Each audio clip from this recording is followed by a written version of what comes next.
तो बात करेंगे हम आदिकालीन लौकिक गद्य साहित्य की। मतलब क्या हुआ कि आदिकाल में कुछ ऐसी भी रचनाएं हैं जो काव्य की श्रेणी में उस तरीके से नहीं आती, बल्कि वो गद्य की श्रेणी में आती हैं, गद्य के रूप में हमें दिखाई देती हैं। गद्य का मतलब वो जो प्रोज वाला रूप है साहित्य का, उसमें भी कुछ रचनाएं हमको दिखाई देती हैं। ठीक है,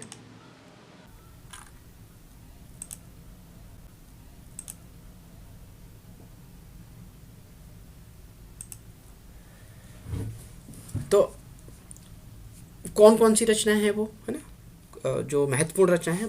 रचनाएं तो बहुत सारी हैं, लेकिन जो हमारे लिए बहुत ज़रूरी रचनाएं हम उनकी बात करेंगे। यानी कि वो काव्य में नहीं आती, गद्य वाला उनका रूप है एक प्रकार से आदिकाल में। और इसमें कई सारे रूप आपको मिलेंगे। अपभ्रंश का भी साहित्य मिलेगा, है ना, गद्य का।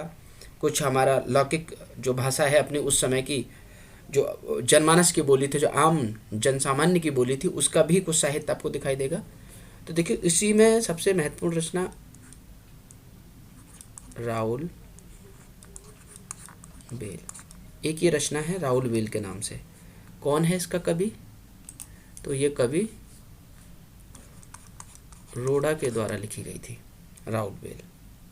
ठीक है, और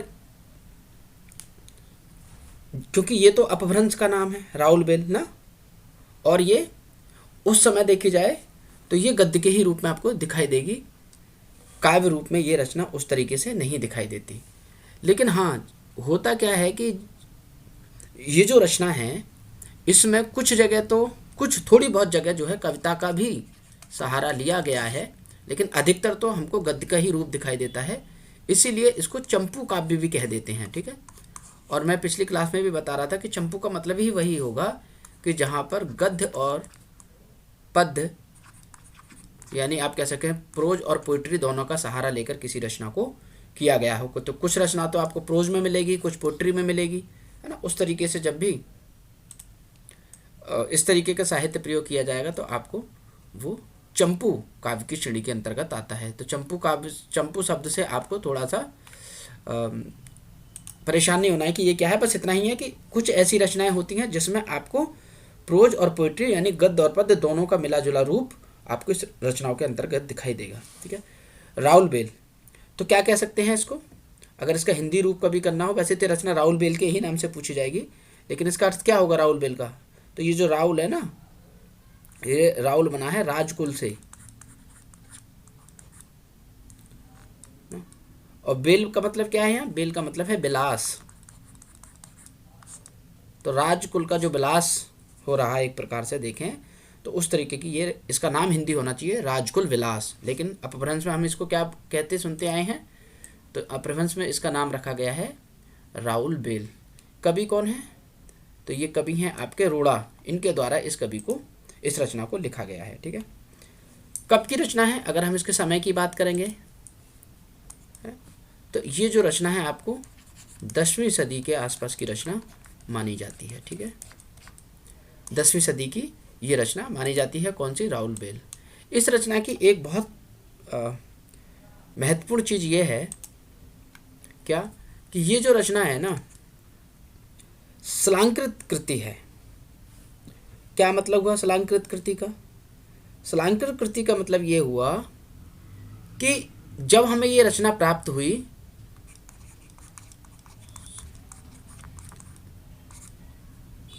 शलांकृति कवि रचना थी, तो इसका मतलब ये था कि जब ये रचना हमें प्राप्त हुई थी तो ये किस पे लिखी हुई मिली? पत्थर के ऊपर, शिला, शिला के ऊपर क्या थी? ये अंकित थी। ठीक है, तो शिलांकित रचना हमको मिलती है, यानी ये पत्थर के ऊपर लिखी गई थी, उस पे हमको लिखी हुई मिली थी पत्थर के ऊपर। इसीलिए राउल बेल को शिलांकृत कृति भी कहा जाता है कि शिला पर जो अंकित है। ठीक है, शिलांकृत कृति, इसीलिए तो बहुत महत्वपूर्ण रचना है। ये कई बार पूछा गया है एग्जाम में कि बताइए ऐसी कौन सी रचना है जो पत्थर के ऊपर लिखी मिली, या जिसे हम शिलांकृत कृति कहते हैं। ठीक है, तो आपको राउल बेल ही रचना है जो पत्थर के ऊपर लिखी हुई मिली, और इसीलिए राउल बेल को शिलांकृत कृति भी कहा जाता है। कब की रचना है? 10वीं सदी के आसपास की रचना है। कौन है इसका लेखक? लेखक है आपका रोड़ा कवि है। इस रचना की खास बात और क्या है कि ये गद्य पद्य का जो मिश्रित रूप है, यानी चंपू रचना भी आप इसे कह सकते हैं। ठीक है, क्यों कह सकते हैं? क्यों, थोड़ा अनुमान ये लगा सकते हैं। देखिए ये कब की रचना है? आदिकाल की रचना है। आदिकाल में आप सब जानते ही हैं गद्य का उस तरीके से गद्य का तो विकास हुआ नहीं था, काव्य ही दिखाई देता है उस दौर में। तो हमें तो कोशिश की गई है कवि के द्वारा कि गद्य में अपनी बात रखे, लेकिन कहीं कहीं उसने कविता का भी प्रयोग किया है। इसीलिए आपको ये रचना दोनों ही तरीके से दिखाई देगी, है ना। इसीलिए इसको चंपू काव्य भी यानी चंपू रचना भी कहा जाता है। और चंपू रचना की पहला प्रयास अगर कहीं आपको दिखाई देगा तो राउल बेल में ही दिखाई देगा। ये पहली ऐसी रचना है जो आपको चंपू रचना के नाम से ये जो शब्द है आपको ये रचना में दिखाई देगा कि ऐसी भी कोई रचना थी। तो ये पहली ही ऐसी रचना है जिसे गद्य और पद्य में मिलाकर लिखने की कोशिश की गई है। ठीक है, तो इस बात को आप ध्यान रखेंगे। ठीक है, और ये पहली चंपू रचना के अंतर्गत भी आती है हिंदी साहित्य परंपरा में, है ना। संस्कृत की बात नहीं हो रही है यहाँ, हम क्योंकि हिंदी साहित्य पढ़ रहे हैं तो हम हिंदी के संदर्भ में ही बातचीत करेंगे। ठीक है, इसके बाद है क्या, अगर इस रचना की बात करें तो हम तो इस रचना में आपको मिलेंगे एक हिस्ट्री में एक वंश हुआ है कलचुरी वंश। ठीक है, तो ये जो कलचुरी वंश है इसके ये जो कलचुरी वंश है इसका कोई राजा या आप कह सकते हैं सामंत, है ना। तो ये कलचुरी जो राजवंश है, कोई राजा है या बड़ा राजा नहीं है तो उस राज्य में कोई ये सामंत है। ठीक है, उस राज्य का कोई बड़ा सामंत हो सकता है। ठीक है, कोई भी हो सकता है, या तो राजा हो सकता है उस राजवंश में, या उस राज्य के अंतर्गत कोई सामंत हो सकता है। स्पष्ट रूप से हमें इसकी जानकारी नहीं मिलती। हाँ, इतना ही माना जाता है कि कलचुरी राजवंश के किसी शासक या उसके सामंत के द्वारा क्या किया गया है। इसमें 7 नायिकाएं हैं राउल बेल में, है ना। तो राजकुल विलास, ठीक है, इसका हिंदी मतलब क्या हुआ? राजकुल विलास। तो ये जो राउल बेल है इसमें 7 नायिकाएं हैं, किसकी? सामंत के 7 नायिकाओं का वर्णन आपको इस रचना में मिलेगा। 7 नायिकाएं। ठीक है, क्या है उनके नायिकाओं का वर्ण? तो जाहिर सी बात है जब भी स्त्री के वर्ण की बात आएगी आप सीधे सीधे तौर पे समझ सकते हैं कि नक्सिक वर्ण की परंपरा आपको दिखाई देगी, है ना। नख सिख, ठीक है, नक्सिक वर्ण आपको मिलेगा। और नक्सिक का मतलब क्या हुआ कि नख माने नाखून से और सिख माने यानी आप ये कह सकते हैं एड़ी से चोटी, मतलब कोई भी ऐसी जगह नहीं है पूरे शरीर का वर्ण स्त्रियों के बारे में। नक्सिक वर्ण का मतलब होता है कि नख से लेके शिखा तक यानी पूरे शरीर का वर्ण। तो ऐसी कुल 7 नायिकाएं हैं किसी सामंत की, किसी राजा के, कोई राजा का सामंत है या राज्य में कोई बड़ा सामंत है, उसकी 7 नायिकाओं का वर्ण आपको मिलेगा। पूरी वही परंपरा जो नक्सिक वाली परंपरा है उसी के आधार पर। ठीक है, और राजकुल विलास नाम भी सही है फिर इसका, क्योंकि राजाओं का ही विलास हो सकता है इस प्रकार से कि स्त्री के आप नक्सिक वर्ण को ही पूरा आधार बना रहे हैं, है ना। तो राजकुल विलास ही है एक प्रकार से। रचना भी हिंदी में इसका नाम राजकुल विलास ही होना चाहिए, और हम अपभ्रंश में इसको क्या कह रहे हैं? राउल बेल कह रहे हैं। ठीक है, ये रचना राउल बेल के नाम से ही है, रोड़ा द्वारा रची गई है।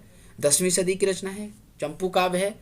कलचुरी राजवंश के कोई राजा या राज्य का कोई सामंत है बड़ा, उसकी 7 नायिकाएं हैं, उनके बारे में वर्णन है, उनका नक्सिक वर्ण में मिलेगा इसमें। पहली नायिका जो है, सबसे पहला जो वर्ण किया गया है, पहली नायिका कहाँ की है? कोई महाराष्ट्र की है वो। तो ये महाराष्ट्र की नायिका है, उसके बारे में वर्णन। पहली नायिका जो है महाराष्ट्र की, ऐसी भिन्न भिन्न जगह की, भिन्न भिन्न क्षेत्रों की है। तो ये तो बहुत डिटेल से है, नेट वाले इस बात को थोड़ा सा याद रखें। लेकिन ये तो नहीं पूछेगा कि पहली नायिका कौन सी। हाँ, ये पूछ सकता है कि कलचुरी राजवंश के किस शासक में इसकी कितनी नायिकाओं का वर्ण है। तो 7 नायिकाएं आपको इसमें दिखाई देंगी। ठीक है, शिलांकृत कृति है यानी शिलालेख कृति है, पत्थर पे लिखी हुई मिली थी हमें, पुस्तक रूप में नहीं मिली थी, बाद में पुस्तक रूप में आई है। हमें जब सबसे पहले प्राप्त हुई तो किस रूप में प्राप्त हुई? शिलालेख कह सकते हैं या शिलांकित कह सकते हैं। शिला पे अंकित या शिलालेख के रूप में हमको ये रचना मिलती है। ठीक है, अगर आपको आज देखनी हो कि ये रचना कहाँ है, कहाँ उपलब्ध है अपने मूल रूप में उस पत्थर के रूप में, तो आप जा सकते हैं मुंबई।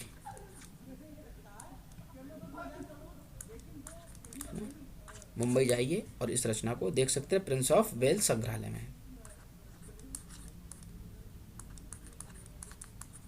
प्रिंस ऑफ वेल्स, ये जो संग्रहालय है, ये जो म्यूजियम है, आप इसमें इस रचना को देख सकते हैं। ठीक है, रचना बहुत महत्वपूर्ण है। बहुत सारी चीज़ें हमको उस दौर की इस रचना से देखने को मिलेंगी, राउल बेल से।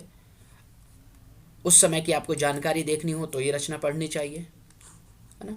कई सारी भाषाओं का, लगभग 7 भाषाओं का ही शब्द हमको इस रचना में दिखाई भी देते हैं। क्यों देते हैं हमें 7 भाषाओं के शब्द, है ना।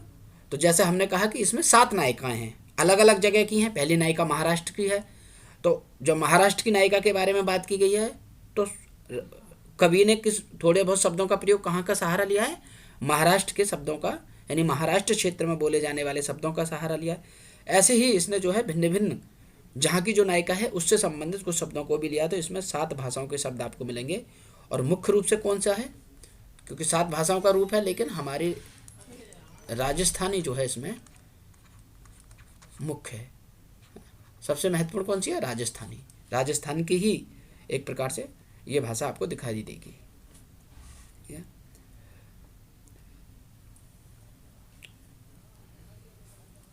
इतना काफी है इस रचना के लिए।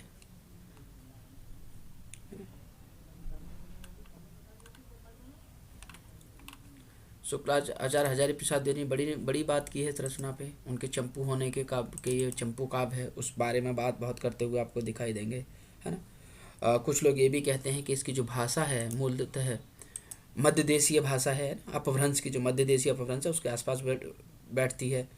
ठीक है, तो वो बहुत सारे विचार हैं, अलग अलग विद्वान हैं। और आचार्य विश्वनाथ प्रसाद मिश्र भी कहते हैं कि इस रचना के बारे में कि ये जो रचना है चंपू परंपरा की बहुत महत्वपूर्ण रचना है, इस पर हमको अच्छे से विचार करना चाहिए। लेकिन उतना कोई हमारे लिए उतनी महत्वपूर्ण नहीं है, बस हमको इतना जरूर याद रखना है। शिलांकृत कृति है, पत्थर पे लिखी मिली, शिलालेख के द्वारा हमें उपलब्ध होती है। लगभग 23 शिलालेख मिलते थे हमें इस रचना के। बहुत सारी चीज़ें हैं, लेकिन इतने जो बताइए ये हमारे लिए नेट के लिए। टीजीटी वाले तो इस रचना का नाम और किसकी है, चंपू है, आदिकाल की रचना, इतना याद रख लेंगे तो भी काफ़ी है। ठीक है,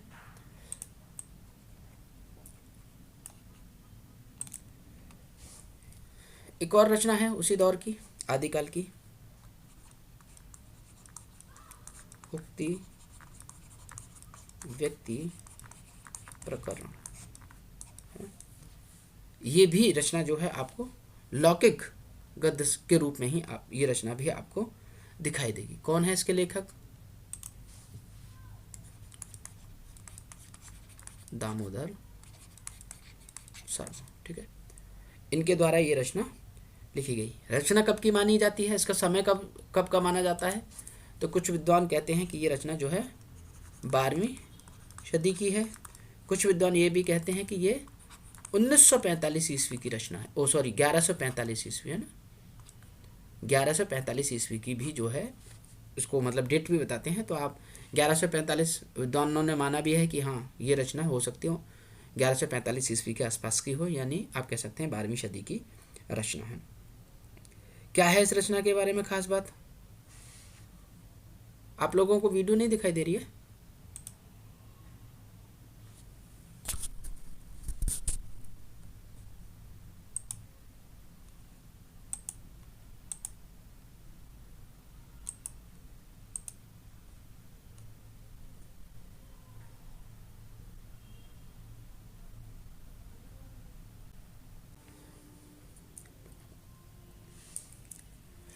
ठीक है, तो हम बात कर रहे थे ना उक्ति व्यक्ति प्रकरण। ये रचना ये भी जो है आपको गद्यलौकिक साहित्य में ही दिखाई देगा। आदिकाल की वो रचना है, महत्वपूर्ण रचना है, एग्जाम में बहुत बार पूछी गई है। उक्ति व्यक्ति प्रकरण किसकी रचना है, दामोदर शर्मा की रचना है, 12वीं सदी। इसका मतलब ये है जो आपकी 1145 ईस्वी की रचना मानी जाती है। इस रचना की खास बात क्या है, पूछा गया है एग्जाम में कि इस रचना में है क्या उक्ति व्यक्ति प्रकरण में। जिस प्रकार से अभी हम देखते हैं ना राउल बेल राजकुल विलास जो रचना थी उसमें नायिका भेद है एक प्रकार से, तो मुख्य उसका बिंदु क्या था, नायिका भेद ही था, है ना, राउल बेल का।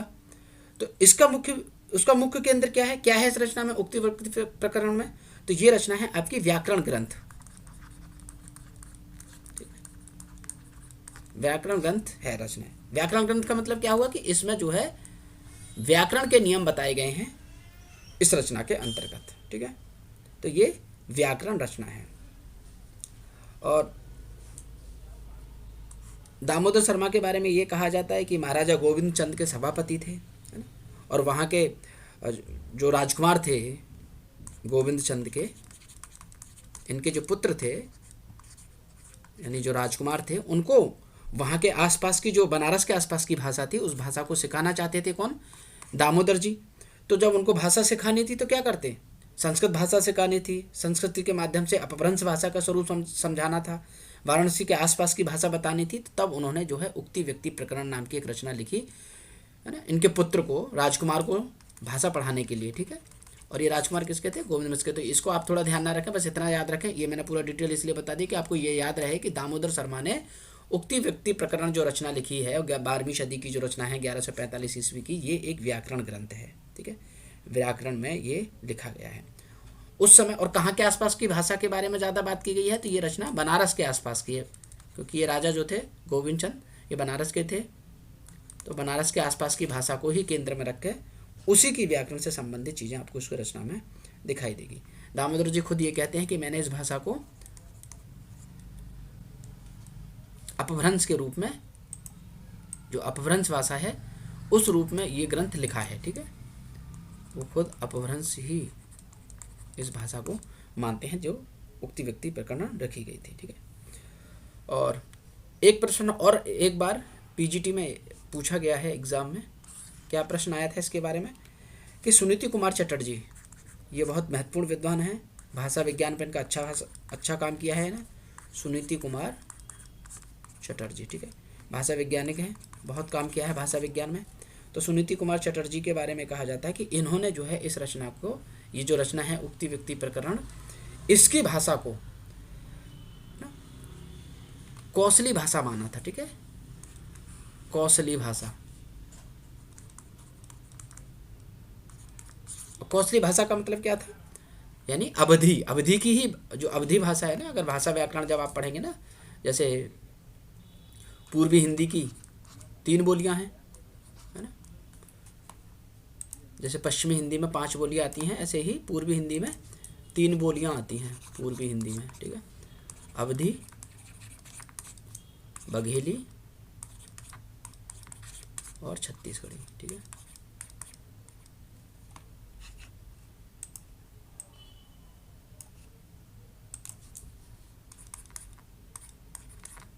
छत्तीसगढ़ी। ठीक है, तो इसमें 3 जो है बोलियां हमको दिखाई देती हैं पूर्वी हिंदी में। तो यही अवधि जो है, और वो अवधि कौन सी? जिसको आप रामचरितमानस में देखते हैं ना।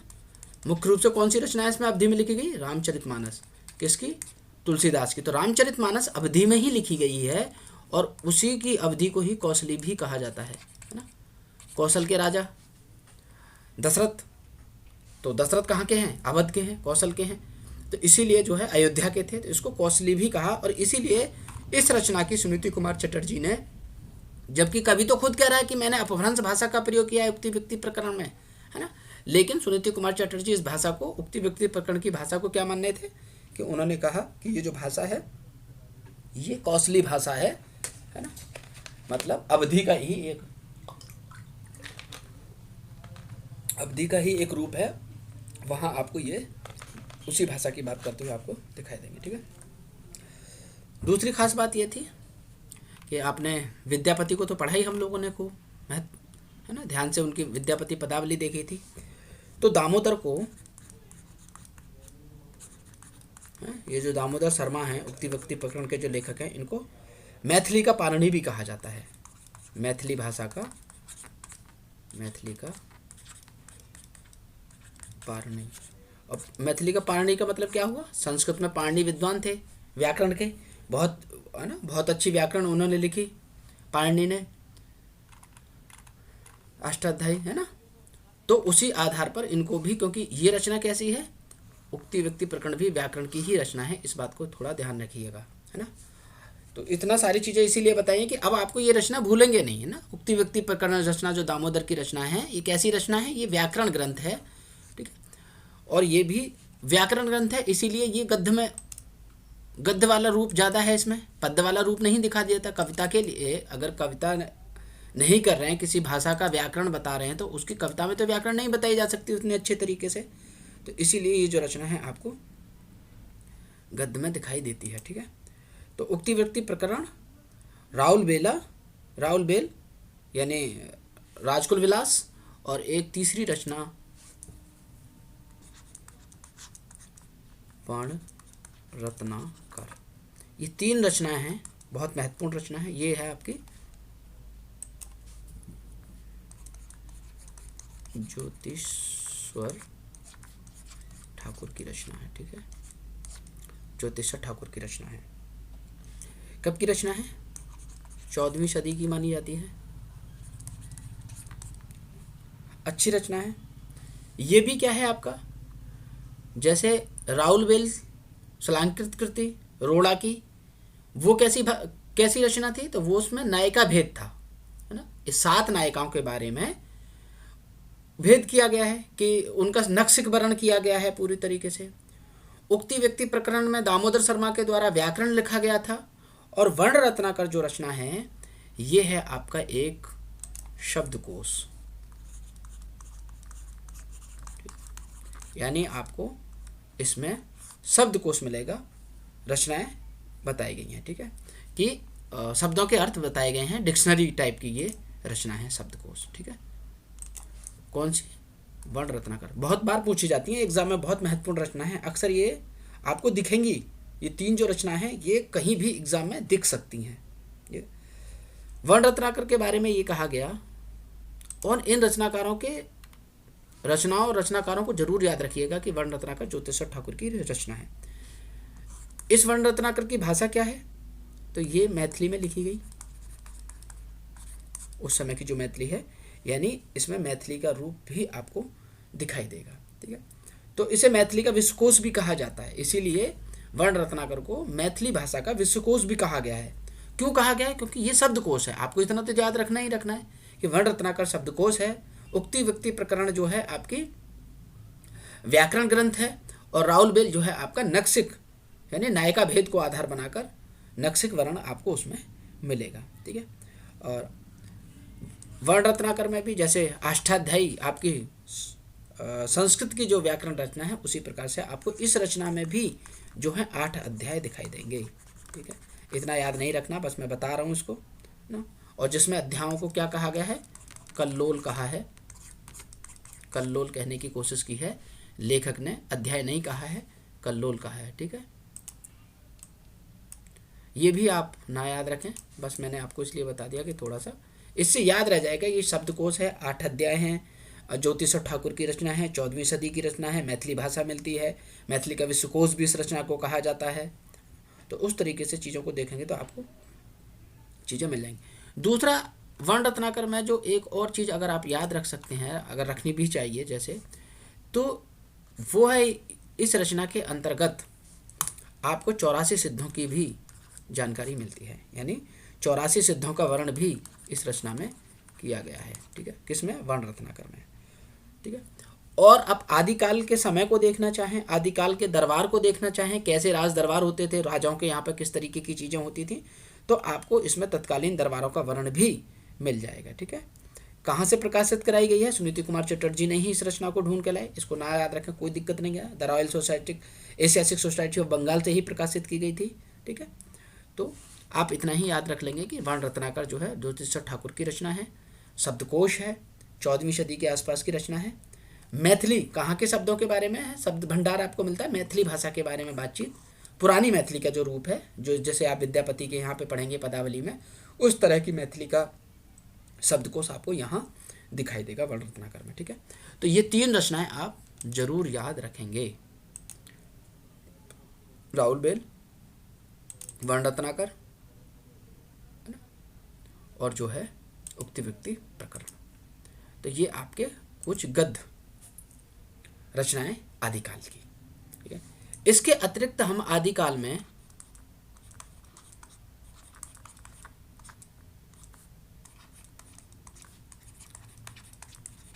अपभ्रंश की भी रचनाएं है ना, मुख्य रूप से बिल्कुल अपभ्रंश को आधार बनाकर अपभ्रंश भाषा की ही रचना है ना। जैसे हम अपभ्रंश साहित्य कह सकते हैं कि ये तो आरंभिक रूप से अपभ्रंश का प्रभाव इन रचनाओं में दिखाई देगा। तो ऐसी रचना ज़्यादातर जैनों के यहाँ पे दिखाई देती हैं, और उसी में एक नाम आपको मिलेंगे स्वयंभू, है ना, जैन साहित्य में दिखाई देंगे और स्वयंभू, और बहुत महत्वपूर्ण रचनाकार हैं। और किसने इनको हिंदी का पहला कवि कहा था स्वयंभू को? तो डॉक्टर राम कुमार वर्मा ने इन्हीं को, कई बार हम बातचीत कर चुके हैं ना कि इनको पहला कवि कौन मानता है हिंदी का? पहला कवि हिंदी का किसने माना है पहला कवि?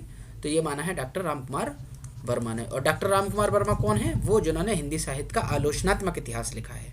ठीक है, उस इतिहास में आपको दो ही चीज़ें दिखाई दे, दो ही युग दिखाई देते हैं, आदिकाल और भक्तिकाल। इसीलिए वो अधूरा ग्रंथ भी माना जाता है ना, क्योंकि उसमें आदिकाल और भक्ति काल की ही रचनाओं, उन दो युगों को ही समाहित किया गया था। उसके बाद का वो रीतिकाल और आगे की उसमें जो साहित्य है, साहित्य परंपरा, उसको नहीं लिखा गया।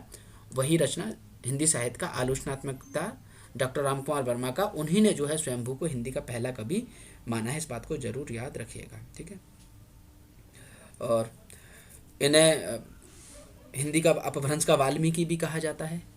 ये भी एग्जाम में बहुत बार पूछा गया है कि बताइए अपभ्रंश का वाल्मीकि कौन है? तो अपभ्रंश का वाल्मीकि आप स्वयंभू को ही कहेंगे। अपभ्रंश का वाल्मीकि क्यों कहा गया वाल्मीकि है अपभ्रंश का? तो तुलसीदास वाल्मीकि की क्या तुलना है दोनों में? अगर हम ये कहें तुलसीदास और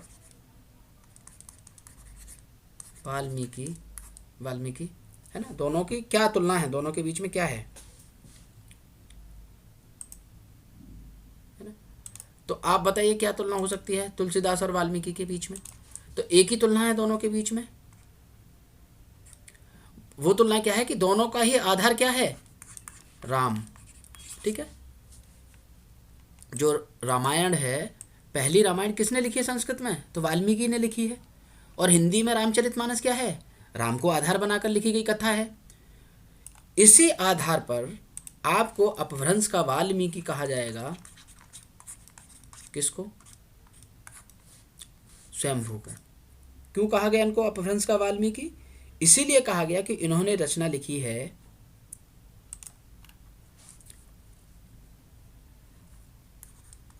पौंचरी। ये जो रचना है इसको जरूर याद रखिएगा, परमचरो। अगर इसका हिंदी रूप करेंगे तो क्या आएगा? पदम चरित। ठीक है, इसको हिंदी में पदम चरित कहा जाता है, लेकिन अपभ्रंश में क्या कहते हैं इसको? पौंचरो। ये जो परमचरो रचना है, इसमें किसको आधार बनाया गया है? किसकी कथा मिलती है? तो आप वाल्मीकि अगर इनको कहा जा रहा है तो इसका मतलब क्या रचना होगी? इसमें किसको आधार बनाया गया होगा? राम को। भगवान राम के जीवन को आधार बनाकर इसमें जो है रचना की गई है परमचरु में, यानी पदमचरित जिसे हम कह रहे हैं, वो भगवान राम को आधार बनाकर लिखी गई है। ठीक है, अगर भगवान राम को आधार बनाया गया है तो जाहिर सी बात है ये अपभ्रंश के वाल्मीकि हो जाते हैं, क्योंकि संस्कृत में तो राम को आधार बना के लिखा ही है वाल्मीकि ने रामायण। बाद में हिंदी का तुलसीदास, हिंदी का वाल्मीकि भी कह सकते हैं तुलसीदास को अगर कहना चाहो तो आप। कोई अगर आलोचना की बड़ी बुक लिखे तो भाई उनसे तुलना कर सकता है। उसी आधार पे तो इनको वाल्मीकि कहा जा रहा है अपभ्रंश का, क्योंकि इन्होंने परमचरो रचना में जो है राम के जीवन को आधार बनाकर, भगवान राम के जीवन को आधार बनाकर साहित्य रचना की है परमचरो में। बहुत अच्छी रचना है ये। ठीक है, एक दो रचना और भी हैं इनकी स्वयंभू की। रिट्ठेमणि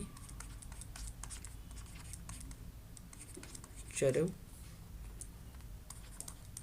पंचमी चरव, इस तरीके की और भी रचनाएं आपको दिखाई देंगी। ठीक है, तो रिट्ठेमणि चरव, पंचमी चरव या फिर स्वयंभू छंद, है ना, बहुत सारी रचनाएं।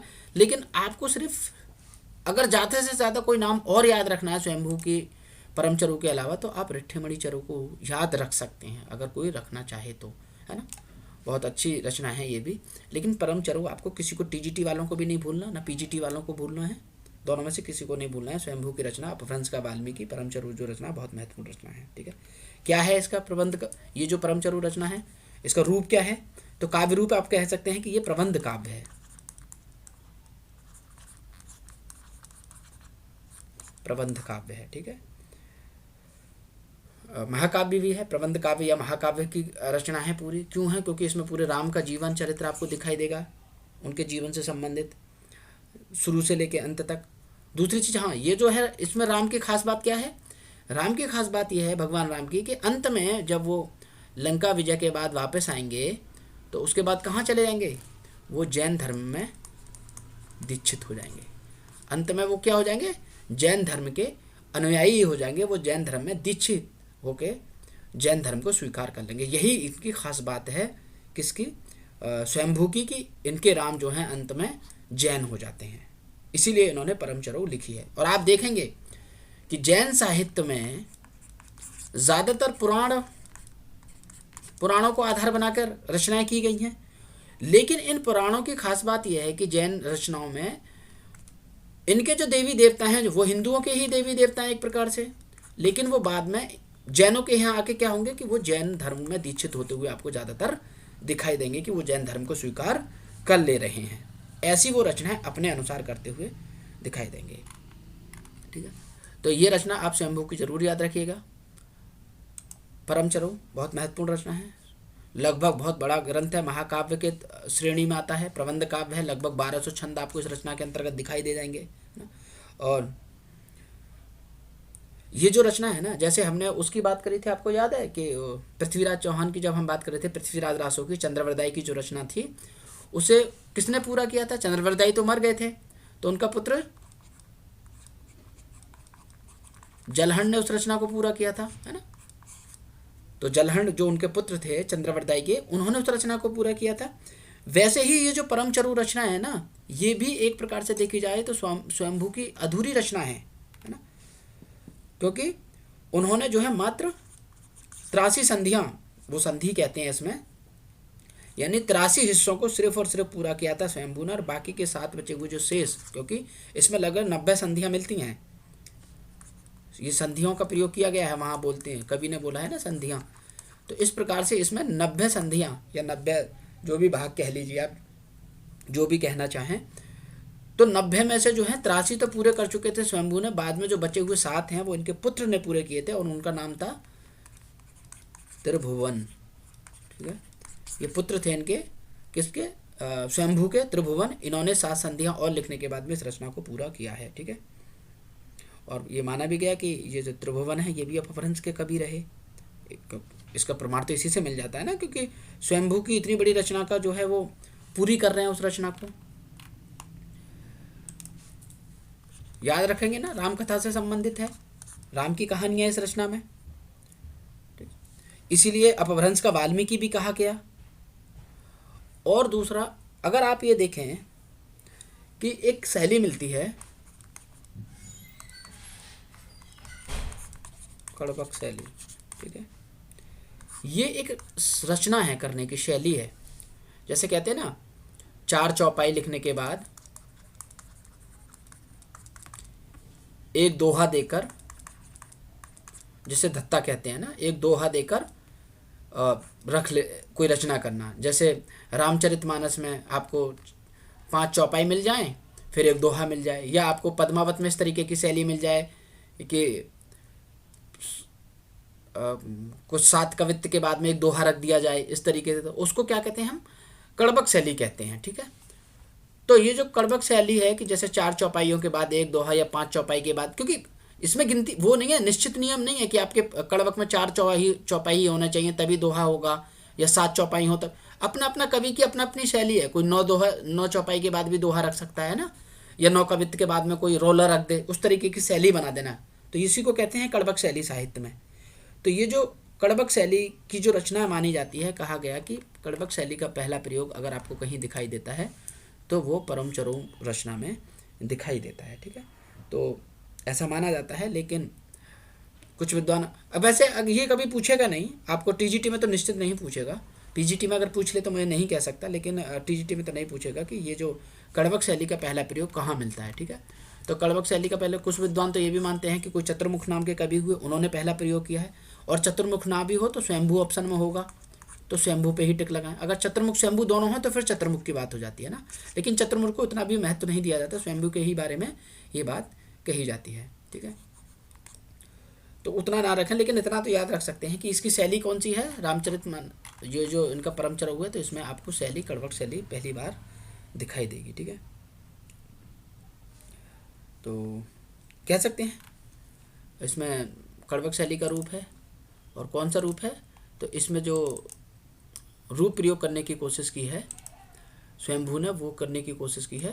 7 दोहा लिखते हैं वो, 7 चौपाई लिखते हैं, 7 चौपाई के बाद में 1 दोहा रख देते हैं। ठीक है, तो रिठ्ठमणि चरु और परम चरु ये 2 रचना आपको स्वयंभू की जरूर याद रखनी है, इनको बिल्कुल भी नहीं भूलना है। फिर आपको एक और कवि रखने हैं याद, हेमचंद अपभ्रंश के ही। ठीक है, ये भी हिंदी में इनका बहुत महत्वपूर्ण योगदान माना जाता है। रचनाएं तो बहुत लिखी हैं इन्होंने, लेकिन हमको कौन सी याद रखनी है इनकी एक रचना, टीजीटी वालों को भी और पीजीटी वालों को भी। पीजीटी वाले तो 1-2 और रख सकते हैं ज़्यादा, लेकिन टीजीटी वाले एक रचना जरूर याद रखें, और वो है इनकी हेमचंद।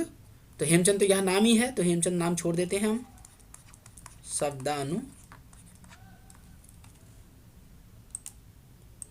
शब्दानुशासन। ठीक है, हेमचंद की ये रचना है, हेमचंद शब्दानुशासन। ठीक है, और ये जो रचना है, अब आप इसको नाम से ही पता लगा सकते हैं। हेमचंद शब्दानुशासन जो रचना है बहुत महत्वपूर्ण रचना है, 12वीं सदी के कवि हैं हेमचंद। ठीक है, इनको अपभ्रंश का पाणिनि कहा जाता है। क्यों कहा जाता है इनको अपभ्रंश का पाणिनि, जैसे संस्कृत में पाणिनि ने बहुत सारी व्याकरण लिखी, वैसे ही अपभ्रंश की व्याकरण हेमचंद ने लिखी। तो आप इनको क्या कह सकते हैं, अपभ्रंश का पाणिनि, है ना।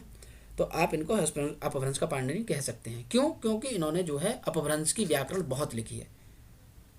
ठीक है, और ये ग्रंथ भी, ये वो महत्वपूर्ण ग्रंथ है जिसमें अपभ्रंश की आपको पूरी व्याकरण दिखाई देगी। किसमें, शब्दानुशासन में, इस रचना में ये व्याकरण ग्रंथ है। ठीक है, व्याकरण ग्रंथ है शब्दानुशासन। रचनाएं तो और भी हैं हेमचंद की, अगर कोई याद रखना चाहे तो, जैसे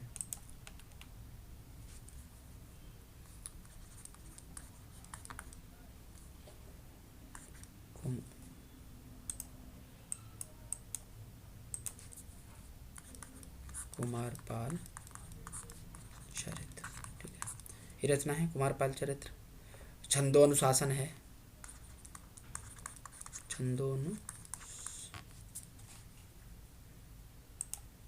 बार सीटी वाला सा बन रहा है, सवाल वाला सा बन जा रहा है। छंदोनुशासन। ठीक है, छंदोनुशासन ये भी रचना योग शास्त्र भी है,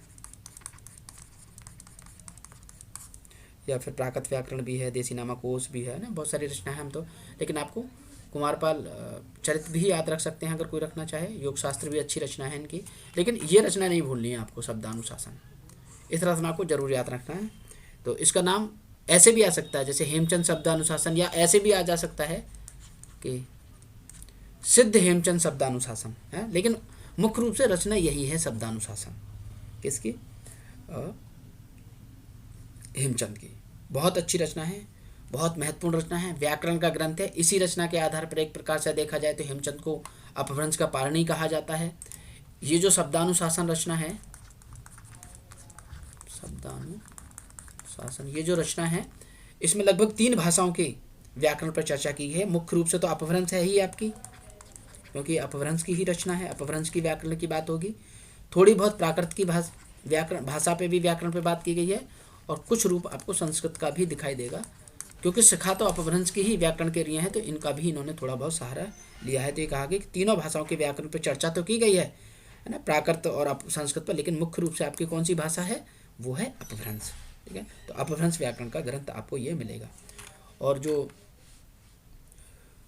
कुमारपाल चरित्र रचना है, ये उस समय का इनका प्रबंध महाकाव्य है हेमचंद का, क्योंकि ये कवि भी थे। सिर्फ ये अपने आप को व्याकरणिक नहीं मानते थे, व्याकरण की सिर्फ मैं व्याकरण करने वाला हूँ ऐसा नहीं मानते थे, बल्कि इन्होंने जो है कुमारपाल चरित्र से महाकाव्य भी लिखा है। 20 सर्ग की रचना है ये, लगभग महासर्ग, बहुत महत्वपूर्ण है और प्राकृत भाषा में लिखा गया है इसको। और इसीलिए द्विआश्रय काव्य, एक एक शब्द मैं आपको बता देता हूँ जो इस और कहीं एग्जाम में भी पूछा जा सकता है। द्विआश्रय काव्य, ये देखो, इसको अगर आप तोड़ कर लिखें ना तो ऐसे रख सकते हैं, अधद्दा व सॉरी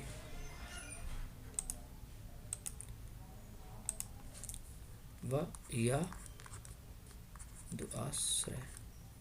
देखिए यहाँ पे दीर्घ संधि हो रही है, अगर आप इसको कर देंगे ना ऐसे द्विधनाश्रय तो द्विआश्रय हो जाता है। क्या मतलब है इसका?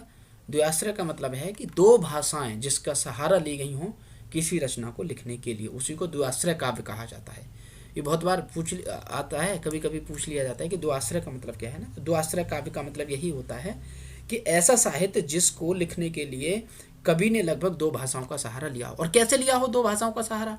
ऐसे नहीं कि मतलब एक ही लाइन में दो भाषाओं का प्रयोग कर दिया हो, नहीं नहीं। जैसे मानो ये जो रचना है कुमारपाल चरित्रबोध हेमचंद की, इस रचना में क्या किया है हेमचंद ने कि इसमें लगभग कितने सर्ग बताए? 20 सर्ग हैं इस रचना में। तो उन्होंने इस रचना के 12 सर्ग जो हैं शुरू के, वो तो संस्कृत भाषा में लिखे, और बाद के जो 8 सर्ग, क्योंकि 20 में से 12 2 8 बचे, तो 8 सर्ग इन्होंने प्राकृत भाषा में लिखे। ठीक है, तो इस प्रकार से 20 सर्ग हैं इस रचना में, लेकिन इसके 12 सर्ग संस्कृत में मिलेंगे आपको और 8 सर्ग प्राकृत में मिलेंगे। ठीक है, ये इसलिए मैं समझा रहा हूँ, आपको याद रखने की जरूरत नहीं है इस चीज़ को कि इसमें 20 सर्ग हैं या नहीं, क्योंकि इतनी महत्वपूर्ण रचना नहीं है। हाँ, कुमारपाल चरित जो है पूछ लेता है कभी कभी कि किसकी रचना है, हेमचंद के, लेकिन इसमें कितने सर्ग हैं ये तो नहीं पूछेगा बिल्कुल भी। लेकिन मैं ये बता रहा हूँ कि द्विआश्रय काव्य क्यों कहा गया इसको। तो द्विआश्रय का मतलब ये है कि इस रचना को लिखने में कवि ने दो भाषाओं का सहारा लिया है, इसीलिए इसको द्विआश्रय काव्य कहा गया है। ठीक है, और हेमचंद की एक पंक्ति बहुत महत्वपूर्ण है, एग्जाम में बहुत बार पूछी जाती है। मैं आपको ऐसे ही सुना देता हूँ कि भला हुआ जो मारिया बहन हमारा कंतु, लज्जेणु तु वंशति अहु जय भाग्या देश। क्या मतलब है? आप इतने वो कह रहे हैं, उनकी नायिका कह रही है कि हे सखी, हे सहेली, अपने सखी, अपने हम उम्रों में बैठकर, अपने समान की उम्रों में बैठकर, कि भला हुआ, हेमचंद का है ये, इसको याद रखिएगा, हेमचंद का छंद है, बहुत पूछा जाता है ना। भला हुआ जो मारिया, कि अच्छा हुआ जो मर गया, बहनी, हे बहन, मारा कंतु, कि अच्छा ही हुआ जो मर गया बहन हमारा कंतु, यानी हमारा प्रिय या मेरा पति मर गया, ये अच्छा ही हुआ। अब देखिए, कोई स्त्री अपने पति को मरने के बाद अच्छा क्यों कह रही है? क्योंकि भलाई हुआ जो मारिया बहन हमारा कंतु, लज्जेजम तू वयंसी अहो जय भाग्या घर कंतु। अगर मुझे बहुत लज्जा उठानी पड़ती, अगर हमारा जो, अब कहाँ लज्जा उठानी पड़ती? अपनी हम उम्र सहेलियों के बीच में बैठकर मुझे बहुत ही शर्म उठानी पड़ती, मुझे बहुत ही लज्जित होना पड़ता। क्यों? क्योंकि वो युद्ध से घर भागा आता, तो है ना, तो वो घर नहीं भागा और युद्ध में लड़ते लड़ते मारा गया, इससे बहुत अच्छा हुआ। क्यों? क्योंकि अगर वो युद्ध में लड़ते हुए मारा गया है तो मैं इससे सर उठा के कह सकती हूँ कि मेरा जो पति है वो कायर नहीं था, वो भागकर नहीं आया था। ठीक है, तो एक प्रकार से वीर रस का भाव आपको इस तरीके से इन रचनाओं में दिखाई देता है, आदिकालीन कविताओं में, कि भला हुआ जो मारिया बहन हमारा कंतु, लज्जे तु वंश अहु जय भाग्या घर कंतु। तो ये पंक्तियाँ इतना ही जो अगर रखेंगे, भला हुआ जो मारिया बहन हमारा कंतु, तो कभी कभी मिलान के लिए, मैच होने के लिए एक दूसरे, है ना, तो इस तरीके की रचना में ये पंक्तियाँ कभी कभी रख दी जाती हैं। एग्ज़ाम में तो बहुत आती हैं, अगर नेट के एग्ज़ाम में तो ये पंक्तियाँ काफ़ी बार पूछी गई हैं, लेकिन हो सकता है अब तो ये उम्मीद की जाती है ना, थोड़ा पेपर थोड़ा हार्ड बनाने लगे हैं हर जगह, तो हो सकता है यहाँ भी नीचे भी आपको उस तरीके के ये प्रश्न दिखाई दे जाएँ। ठीक है, तो हेमचंद की बात हुई, बात स्वयंभू की हुई, और एक और अगर आप नाम याद रखेंगे आदिकालीन अपभ्रंश साहित्यकारों के रूप में, तो वो आपको याद रखना होगा पुष्पदंत का। ये भी अपभ्रंश के बहुत महत्वपूर्ण कवि हैं।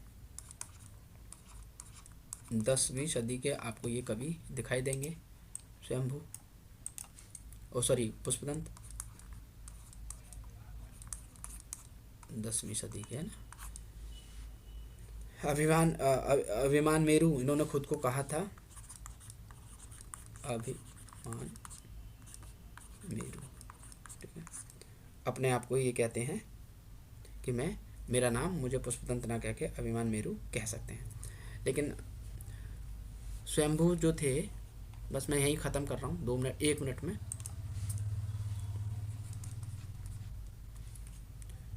स्वयंभू के बारे में अभी जब हम पढ़ रहे थे,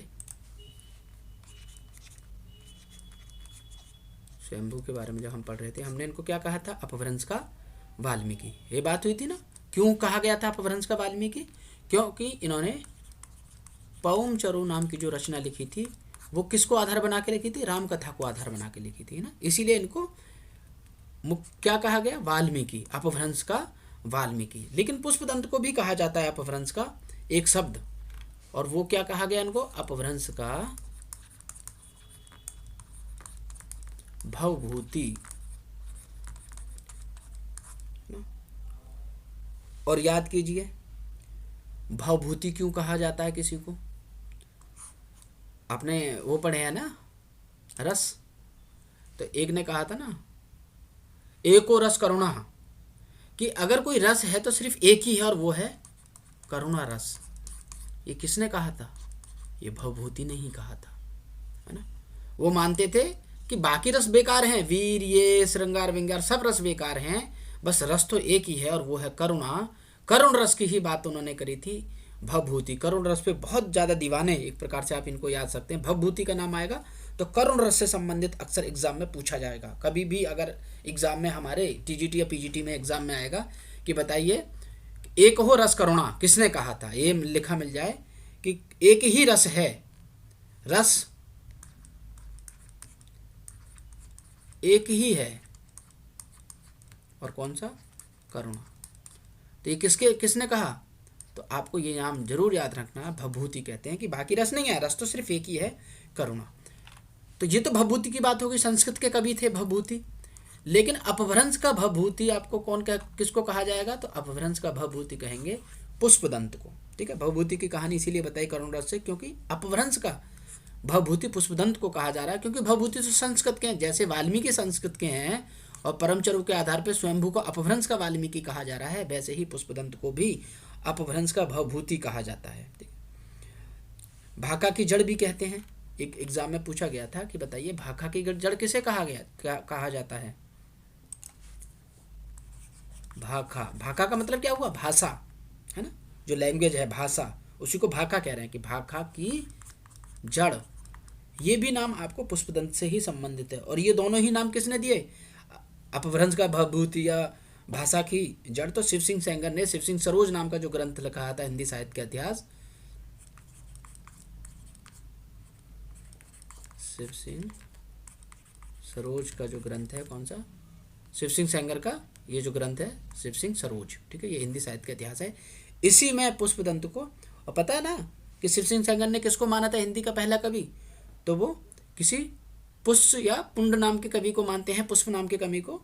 तो वो यहीं पे पुष्पदंत का, ये वो पुष्पदंत नहीं है, लेकिन फिर भी इनके बारे में बहुत बातचीत की है अब शिव सिंह सेंगर ने अपने इतिहास में, शिव सिंह सरोज, और इसीलिए वो अपभ्रंश का भवभूति कहते हैं पुष्पदंत को, और भाका की जड़ भी कहा है पुष्पदंत को शिव सिंह सेंगर ने। ठीक है, अपभ्रंश का वेदव्यास भी कहा, बाद में शुक्ल ने भी कहा है इनको अपभ्रंश का वेदव्यास।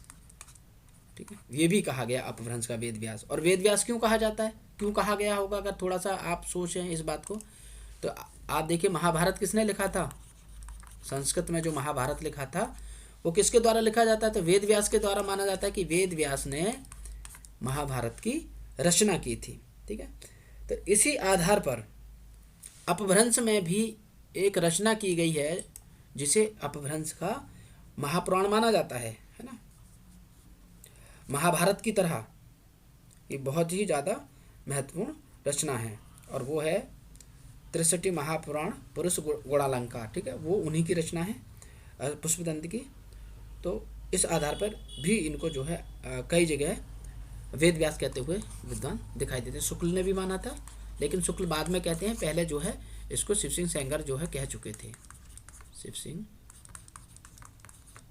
सेंगर इनको कह चुके थे क्या, अपभ्रंश का वेद व्यास, भाखा की जड़ और अपभ्रंश का भवभूति। ठीक है, ये सब कई सारे नाम आपको दिखाई देंगे। ठीक है, वो ज़्यादा नहीं जाएंगे, बस इनकी रचनाओं की बात कर लेते हैं। पुष्पदंत की एक दो रचना है, यही लिख देता हूँ मैं। तो एक रचना तो आपको रखनी है अणय कुमार चरित, क्योंकि हिंदी में चरित होगा उसमें चरौ कहा जाएगा। अणय कुमार चरौ है ना, ये किसकी है, पुष्पदंत की।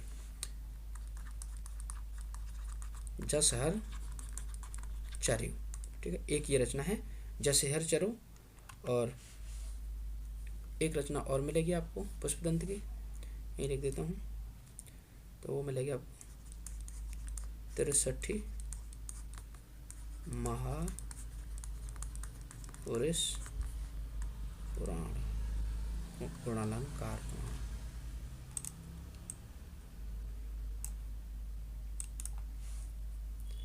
महापुरुष गुणालंकार, तो ये जो रचना है आप दिखाई देगी किसकी, पुष्पदंत की। 63 महापुराण गुणालंकार। ठीक है, अणय कुमार चरौ और जसहर चरौ, ये भी जो है बहुत महत्वपूर्ण दो रचना है। ठीक है, विस्तार से इन पर बातचीत करने के लिए और भी बातचीत हो सकती है, लेकिन बस मैं इतना ही बताऊंगा। अगर ये आपको याद रह जाएगा तो बहुत कुछ चीज़ें रह जाएंगी। अब हम क्या करेंगे, बस हम धनपाल, मुनिराम और जोइंदू, 3 कवि और हैं, उनकी बात करेंगे अपभ्रंश की। और उसके बाद में फिर हम पूरा कि अब तक हमने क्या पढ़ा, ये हमारा लगभग पूरा हो जाएगा आदिकाल।